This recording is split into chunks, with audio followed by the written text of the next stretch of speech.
আসসালামু আলাইকুম সবাইকে। আজকে বইয়ের আড়ালে লুকানো ফাঁদ সিরিজের পঞ্চম এবং সর্বশেষ কেমিস্ট্রি ফার্স্ট পেপারের পর্ব এটি, এবং এটাতে আমরা নিয়ে কথা বলবো যে কর্মমুখী রসায়নের ইনফরমেশন টুইস্ট নিয়ে আজকে কথা বলবো। তো শুরুতেই আছে উদ্ভিদের বৃদ্ধির জন্য সহায়ক হচ্ছে গিয়ে নাইট্রোজেন যুক্ত সার। তোমরা কি জানো নাইট্রোজেন যুক্ত সারের একটা নাম কি? সেটা হচ্ছে গিয়ে ইউরিয়া।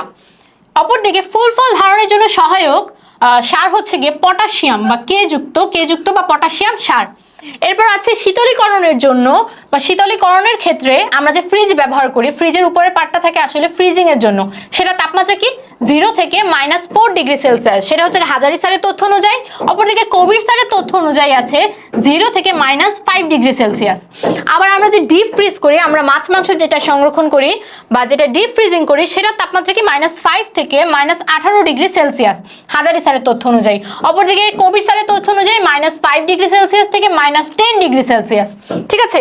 এরপর আছে ভ্যানিশিং ক্রিম। আমরা যে ভ্যানিশিং ক্রিম লাগাই, মানে যেটা হচ্ছে গিয়ে গরমকালে আমরা মেইনলি লাগাই, সেটা হচ্ছে গিয়ে অয়েল ইন ওয়াটার। মানে কি অয়েল ইন ওয়াটার মানে কি অনেকগুলো পানি, সেটার মধ্যে একটু একটু একটু হচ্ছে গিয়ে তেল। ঠিক আছে, অনেকগুলো পানি, সেটার মধ্যে একটু একটু তেল।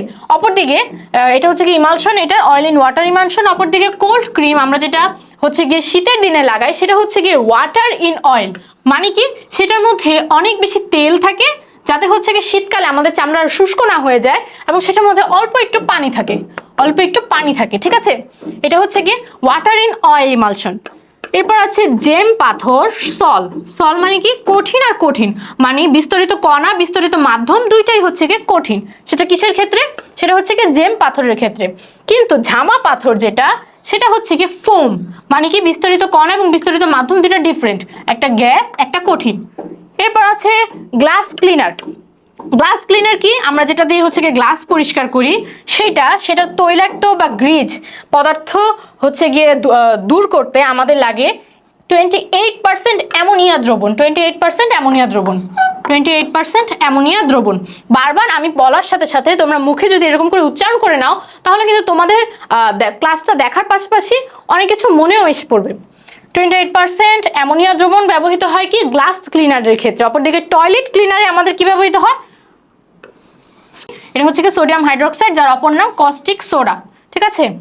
সবশেষে আছে যে বেবি পাউডার, মানে জনসনের যে বেবি পাউডারগুলো আমরা ছোটবেলায় ইউজ করতাম, সেটা র্যাশ এবং ঘামাচি দূর করতে ব্যবহৃত হয় ম্যাগনেসিয়াম স্টিয়ারেট। কিন্তু ডাইপারেও কিন্তু হচ্ছে কি এগুলো ব্যবহৃত হয়। ডাইপারের র্যাশ রোধ করে আমাদের বোরিক অ্যাসিড পাউডার। ডাইপারের ক্ষেত্রে ব্যবহৃত হয় বোরিক অ্যাসিড, কিন্তু বেবি পাউডারে ব্যবহৃত হয় ম্যাগনেসিয়াম স্টিয়ারেট। আজকে এই পর্যন্তই। ধন্যবাদ সবাইকে। আসসালামু আলাইকুম।